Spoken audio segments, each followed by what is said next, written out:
Bonjour, donc nous allons aujourd'hui corriger le DM numéro 2.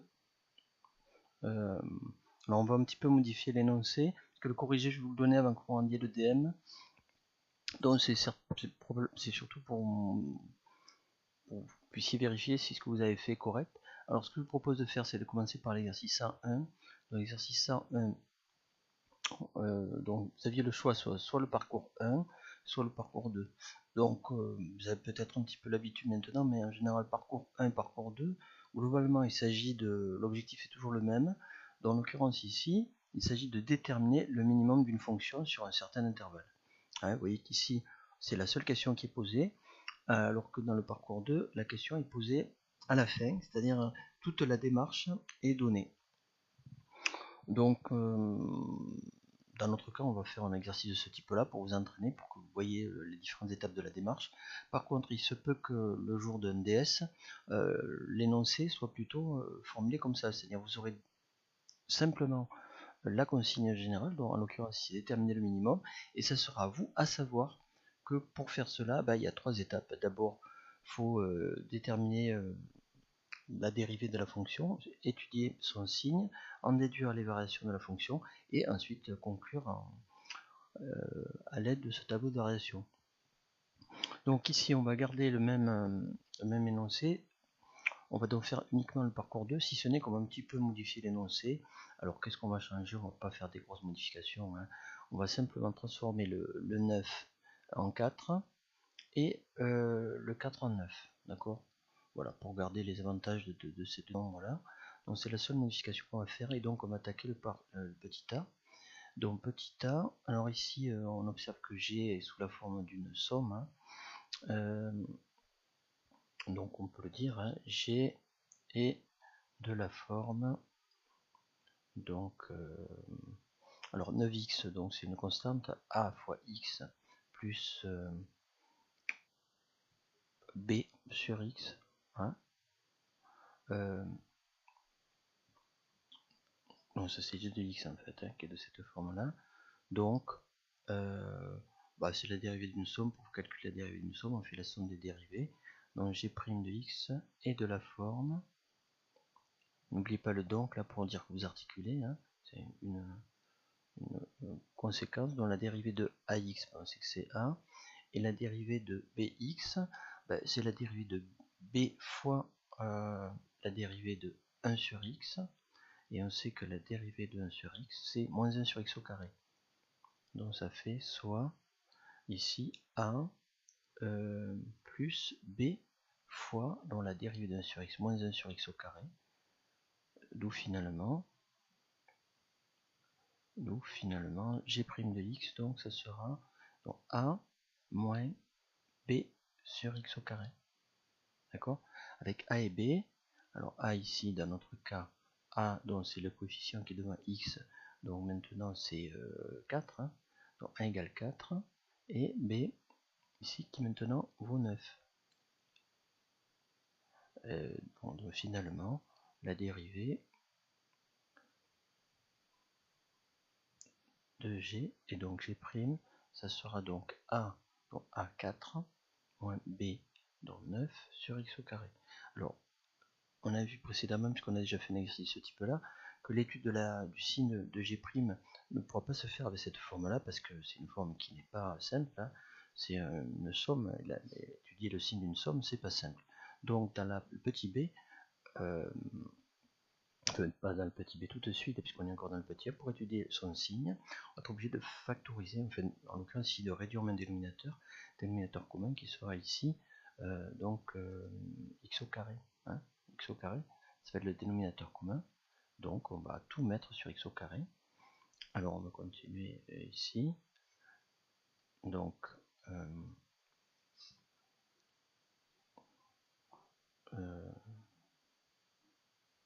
on explique, hein. Donc pour étudier le signe de g' de x, il est nécessaire de l'écrire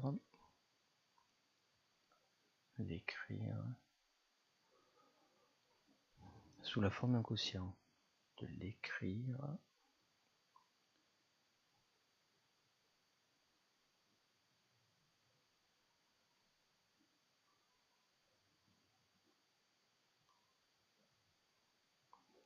voilà. Alors donc g' de x égale, dans le dénominateur commun, donc ça va être x au carré, donc ça fait 4 fois x au carré sur x au carré, ça c'est pour faire apparaître le facteur commun, pardon, le dénominateur commun, sur moins 9 sur x au carré, et finalement ça nous fait 4x au carré moins 9 sur x au carré. Et là on peut encore améliorer ceci en observant que 4x au carré moins 9, c'est la différence de deux carrés. Hein, c'est 2x le tout au carré moins 3 le tout au carré. Et donc, ça nous permet de factoriser le numérateur en utilisant une identité remarquable qu'on a déjà revue cette année. Cette identité, je vais la réécrire un petit peu tout à l'heure à gauche. Donc sur x au carré. Donc je vais réécrire en couleur l'identité qu'on a utilisée. Hein, donc rappel, à un nombre au carré moins un autre nombre au carré. Ceci, ça se factorise sous la forme la différence de A et de B est multiplié par la somme de A et de B. Voilà. Donc c'est ce qu'on a utilisé pour passer de ceci à cela. D'accord, hein. Voilà. Et dans ceci, maintenant, pour étudier son signe, on a un produit de facteurs. On peut étudier simplement le signe de chacun de ce produit au numérateur, divisé par x au carré qui lui sera toujours positif. On peut le noter, hein. 6, ça sera toujours positif. Sur l'intervalle qui nous intéresse, sachant qu'ici l'intervalle sur lequel on travaille c'est 0 plus l'infini, d'accord, 0 exclu, donc la valeur 0 n'a pas été prise. Pourquoi? Parce que 0 est valeur interdite, hein, de la fonction. 0 est une valeur interdite. Bon, alors on va néanmoins dessiner, donner le tableau de variation de la fonction g sur R. Pourquoi? Parce que c'est plus simple pour expliquer le signe de chacun des facteurs. D'accord? Et ensuite, par contre, on restreindra pour conclure à l'intervalle qui nous intéresse, c'est-à-dire l'intervalle 0 plus l'infini. Alors ici, pour étudier, on va étudier le signe de chacun des termes. On passe à la page qui suit. Donc chacun des produits. Donc d'abord 2x moins 3. Alors je passe à la page qui suit. Donc étudions le signe de chaque facteur. Étudions le signe de chaque facteur.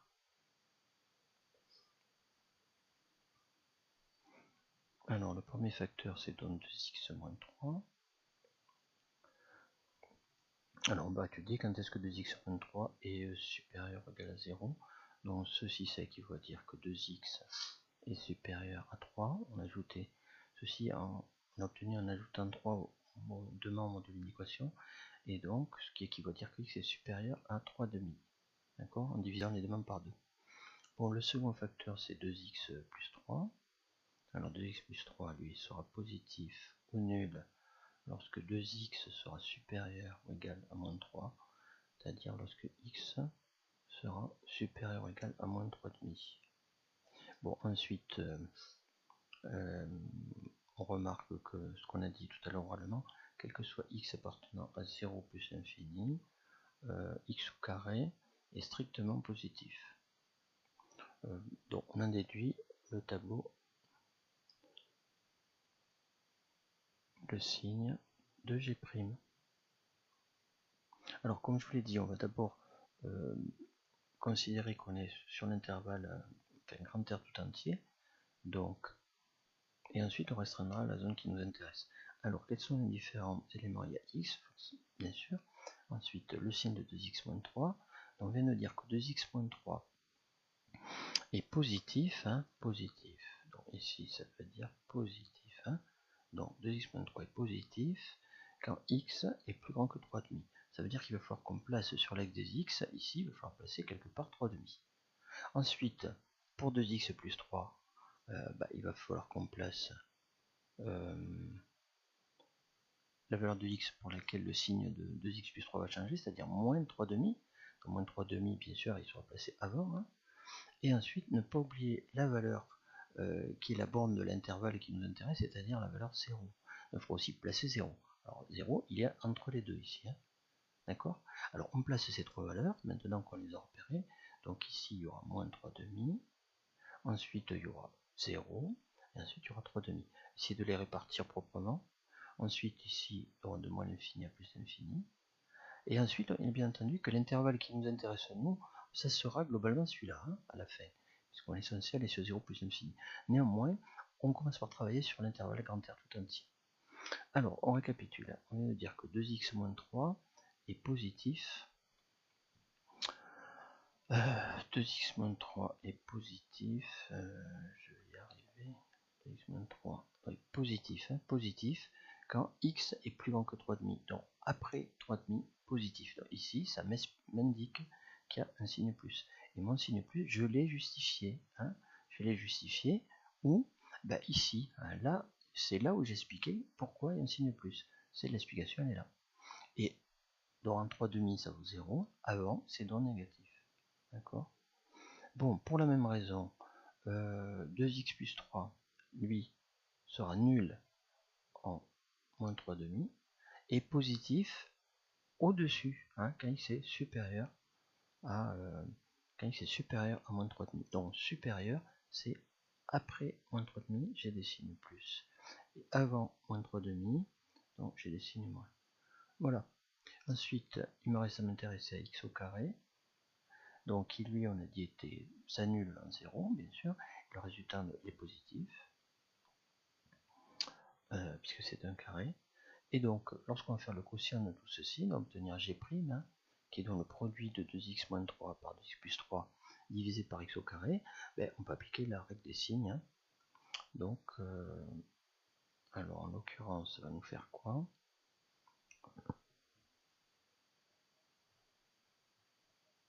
Alors, règle des signes. On voit qu'il y a combien d'intervalles qui se dessinent là? Alors ici, moins, le premier intervalle, hein, donc moins par plus, ça fera donc plus. Deuxième intervalle, moins par plus par moins, ça fera donc moins. Hein, et ça change ici. Ici, hein, à moins 3,5, c'est ici qu'il y a un changement de signe. Avant, 2x plus 3 est négatif, après il est positif. J'ai donc le 0 ici, hein, le produit, lorsque j'effectue le produit de 2x moins 3, 2x moins 3 par 2x plus 3, comme l'un de ces deux facteurs est égal à 0, bah, le produit sera égal à 0, et donc il s'ensuit que la dérivée sera elle aussi égale à 0. Bon, pour la même raison, on peut aussi placer tout de suite le 0 en 3,5, hein, ici en 3,5, pour la même raison, 2x moins 3 étant nul, le produit de 2x moins 3 par 2x plus 3 est lui aussi nul. Voilà. Donc voici ce qu'on obtient. Ça, c'est donc la dérivée. Bon, on va en déduire tout de suite et ce sera l'objet de la question B. Donc on peut le rajouter à ce niveau-là, hein, c'est plus simple. On en déduira tout à l'heure directement les variations de G. Alors il me reste des signes qui ne sont pas remplis. Alors méfions-nous ici, en 0, 1, lorsque x vaut 0, la dérivée, je vous rappelle, la dérivée, c'est, elle est là, hein. La dérivée n'existe pas pour x égale 0, c'est donc une valeur interdite. Hein. Et donc, pour signifier qu'il y a une valeur interdite, on met une double barre, qu'on prolonge d'ailleurs jusqu'à g, puisque x est aussi une valeur interdite de g, bien sûr. Alors ensuite, ici, on reprend la règle des signes, moins, donc moins par plus, ça fait donc un signe moins. Et le dernier intervalle, donc, plus par plus, ça fait donc plus. Ensuite, donc, bah voilà, on a un tableau de signes de la dérivée. On a terminé la question A. Question B qu'on achète tout de suite. On sait que le signe de la dérivée donne des variations de la fonction. En l'occurrence, ici, sur le premier intervalle, donc de moins l'infini à moins 3,5, la dérivée étant positive, la fonction g est croissante. Voilà. Ce qu'on matérialise par une flèche qui monte. Bon, sur le deuxième intervalle, de moins 3,5 à 0, la dérivée étant négative, la fonction g décroît. Alors en 0, la fonction n'est pas définie. Ensuite, entre 0 et 3,5, la dérivée est négative, donc la fonction G décroît entre 3 demi plus infini, la dérivée positive, la fonction G croît.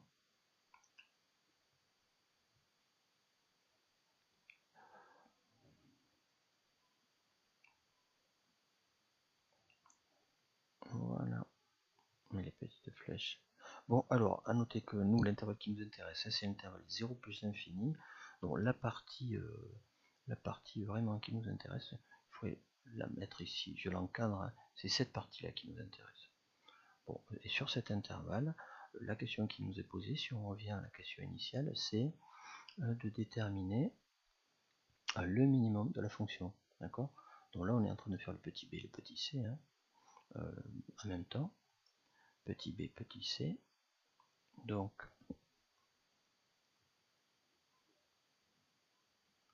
alors donc, on a déduit du signe de G' les variations de G. On observe, alors là c'est une observation à partir du tableau, hein, que sur l'intervalle qui nous intéresse, donc sur l'intervalle 0 ouvert plus l'infini,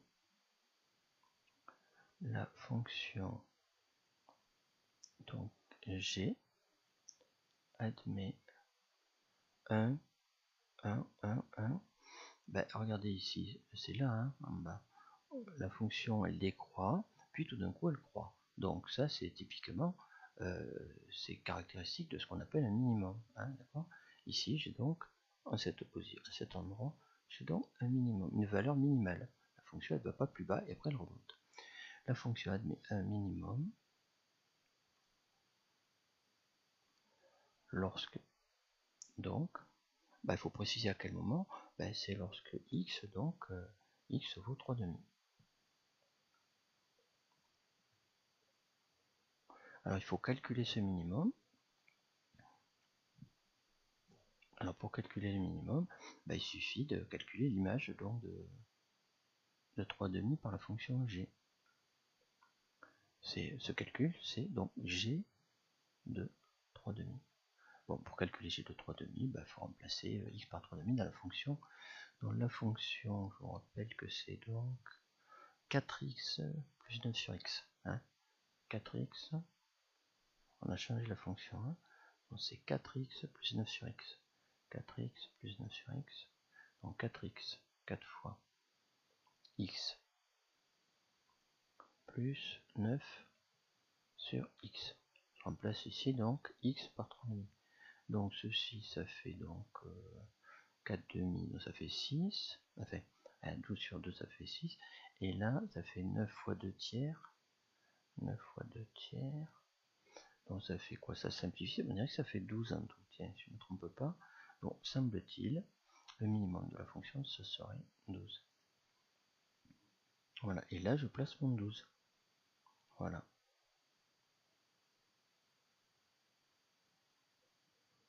Voilà. Bon, alors est-ce que ceci est cohérent? Pour vérifier que c'est cohérent, bien sûr, hein, il faut à la calculatrice, vous tracer la fonction, vérifier qu'elle a cette valeur-là entre 0 plus infini. Donc on ne parle pas de limite ici, hein, mais on verra ici, ça sera l'occasion de l'exercice 1.2 de voir ça.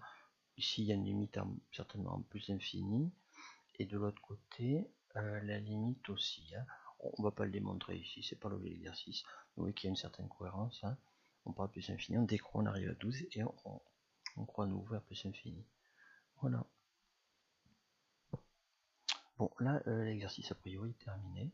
Ok, donc on va passer à l'exercice qui suit. Donc l'exercice qui suit, c'est le parcours 102. Alors, parcours 102, on va le récupérer aussi. Donc, bon, ici, vous notez, comme tout à l'heure, que le parcours 1 et le parcours 2, il s'agit de faire la même chose. Hein. faut trouver en fait les asymptotes à la courbe. Ok, donc là, dans le parcours 1, on vous pose directement la question, alors que dans le parcours 2, on détaille. On vous dit que pour faire ceci, il faut calculer les limites de G en plus infini et en 4. Alors pourquoi en plus infini en 4? Parce que ce sont les bornes de l'ensemble de définition. Hein, donc ça c'est systématique. Hein. On calcule les limites aux bornes et c'est là où on peut avoir éventuellement des asymptotes. Alors on va un petit peu comme tout à l'heure changer l'énoncé. Donc ici à la place de 1 on va mettre je sais pas 3 par exemple. Hein, et à la place de x moins 4 on va mettre x moins 5. Alors si on met x moins 5 ici, il faut aussi changer l'intervalle ici. Il faut partir de 5, puisque c'est la valeur interdite, et donc ici mettre un 5 aussi. Voilà. D'accord. Alors donc on y va, on attaque. Donc on fait dans le parcours 2, hein, parcours 2, un petit peu modifié, dans le parcours 2 bis finalement on va l'appeler. Alors petit a, donc il faut qu'on calcule la limite en plus infini de la fonction g. Donc si g c'est un produit, alors il y a 3 d'abord. Donc quelle est la limite de 3 quand x tend vers plus infini? X est un plus infini, mais 3 lui bouge pas, hein, il reste égal à 3. Hein, c'est un encéphalogramme plat, vous imaginez ici une fonction qui vaut tout le temps 3. Bon, on va faire un axe qui soit un peu droit peut-être. Imagine une fonction qui vaut tout le temps 3. Voilà, une fonction qui vaut tout le temps 3. Je l'ai dessiné cette fonction qui vaut tout le temps 3. Donc elle est sa limite en plus d'infini. C'est 3. Hein, elle est toujours égale à 3. Il n'y a pas de raison qu'elle ne dépend pas. 3 ne dépend pas de x. Hein, dans la limite c'est 3. Donc la limite de l'autre facteur. Alors ici il faut peut-être qu'on détaille un petit peu. Hein. Donc on va d'abord faire la limite de. Donc on s'intéresse à la limite du deuxième terme. Donc on va commencer par chercher la limite de 1 sur x moins 5. Hein. Donc un x tend vers plus infini. On va commencer par 1 sur x moins 5. Pourquoi pas directement moins 7 d'ailleurs. Oui, bon, ici c'est pas gênant, on peut directement pas passer par la limite. Quand x tend vers la limite moins 7. Alors comment est-ce qu'elle vaut? Bon, comment on fait? On va s'intéresser à la limite du numérateur. Donc le numérateur, lui, il ne bouge pas, il tend toujours vers moins 7. Hein. Donc le numérateur tend vers moins 7. Hein, puisqu'il ne dépend pas de x. Par contre, lui, le dénominateur, x moins 5, quand x tend vers plus infini, il va tendre aussi vers plus infini auquel on enlève 5, ça ne change pas grand chose, 5 est négligeable ici, donc ça tend vers plus infini. Donc quelle est la limite d'un quotient de ce type? Un numérateur qui est négatif, fixe, et d'un numérateur qui tend vers plus infini, ceci, on sait que ça tend vers 0, et 0 par valeur inférieure, d'accord? C'est un nombre qui est proche de 0 par valeur inférieure, donc 0 moins, d'accord? Donc ici, par somme, la limite de la somme, ça sera donc 3 plus 0, hein, ça sera donc 3. La limite donc finalement de la somme, c'est-à-dire de 3 moins 7 sur x moins 5 quand x tend vers donc plus l'infini, c'est donc 3. 3 par valeur inférieure à 3, hein, si on veut être précis. Ça veut dire que la fonction va tendre vers 3 tout en prenant des valeurs inférieures à 3. Ceci en plus infini. Donc comment est-ce que ça se matérialise ceci? Ça va se matérialiser par une asymptote horizontale, d'accord, en plus infini. Donc ainsi,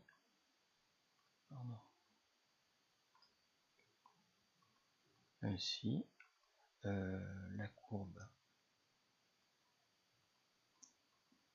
C de G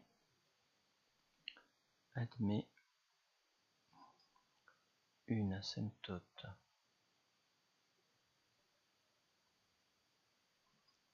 horizontale en plus l'infini. Donc comment est-ce que ça se matérialise?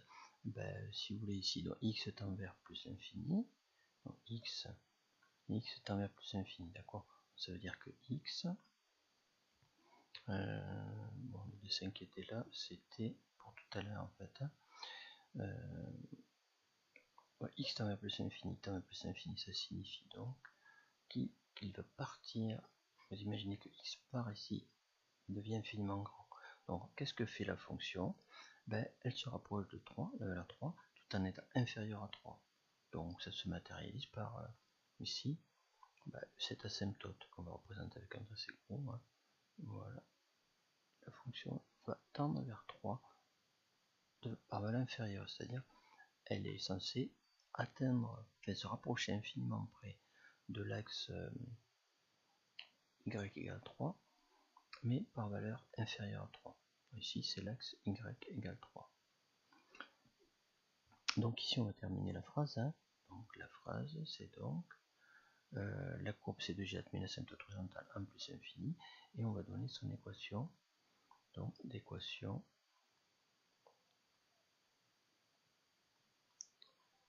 y égale 3. D'accord? Bon, ça c'était pour le calcul de la limite en, donc on a fait la première partie, hein, calcul de la limite en plus l'infini. Maintenant on va faire la limite en 5. D'accord? Alors notez qu'on va arriver à 5 par valeur supérieure à 5, puisqu'ici, si on regarde l'allure de l'intervalle qui nous intéresse, c'est de 5 jusqu'à plus l'infini. Donc on va arriver vers 5 en venant de valeur supérieure à 5. C'est dans la limite, on cherche dans la limite en 5, donc par valeur inférieure à 5, pardon, supérieure à 5, par valeur supérieure à 5.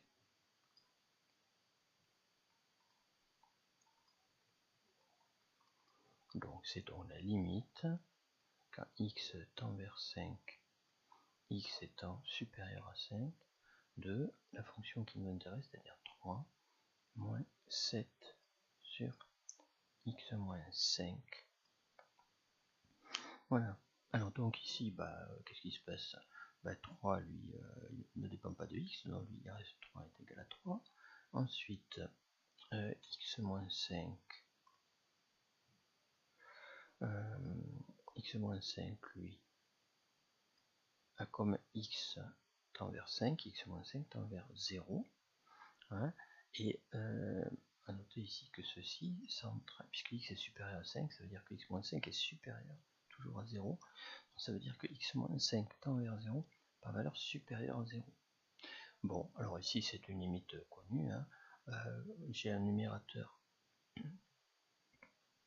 qui est positif divisé par un nombre qui tend vers 0. Ceci, on sait que ça tend vers plus l'infini. D'accord? Alors, attention, c'est vrai pour ce que j'ai encadré en vert, mais il y a ici un signe moins. D'accord? Donc ça veut dire que le tout tendra vers moins l'infini. D'accord? Puisque le 3 est négligeable. Bon, alors qu'est-ce que ça signifie? Ça signifie que quand la fonction, quand x va se rapprocher de 5, ici ce que je suis en train de matérialiser, la fonction L va tendre vers moins l'infini. Donc pour matérialiser cette limite, je vais tracer la droite verticale qui passe par 5. Hein, donc là voilà, qui a pour équation x égale 5. Bon, elle n'est pas très bien faite, on va la ranger un petit peu.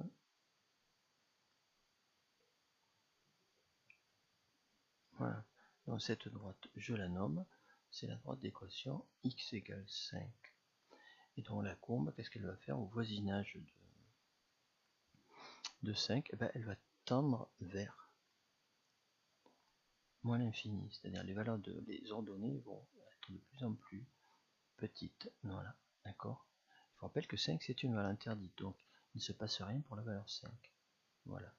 Là, ce que je suis en train de matérialiser, c'est ce qui se passe ici. Cette limite-là, ça se matérialise comme ça. D'accord? Alors que cette limite-ci se matérialise là, à cet endroit-là. Voilà. Et on a donc deux asymptotes. Hein. La première, c'est l'asymptote horizontale qui est en rouge. Hein.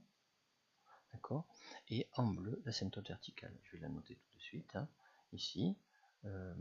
Donc, la courbe C2G admet une asymptote verticale au voisinage de 5 et donc d'équation y égale 5. Ouais, peut-être qu'au voisinage de 5, c'est peut-être pas la peine de le dire. L'équation x égale 5.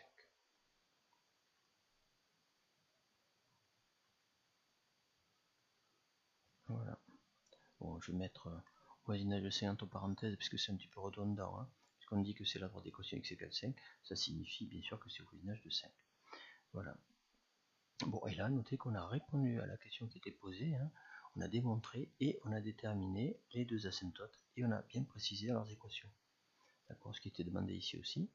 Alors notez que le jour du DS, on risque de formuler simplement la question comme ça, et ça sera à vous donc à penser à calculer les limites aux bornes de l'intervalle de définition, dans l'occurrence ici en 5 et en plus infini, ça peut être un autre intervalle, hein, pour pouvoir conclure, et conclure avec un petit dessin, ça ne peut pas faire de mal, hein, vous dessinez un petit player de la courbe, voilà. Bon, et bien voici ainsi terminé l'exercice 102.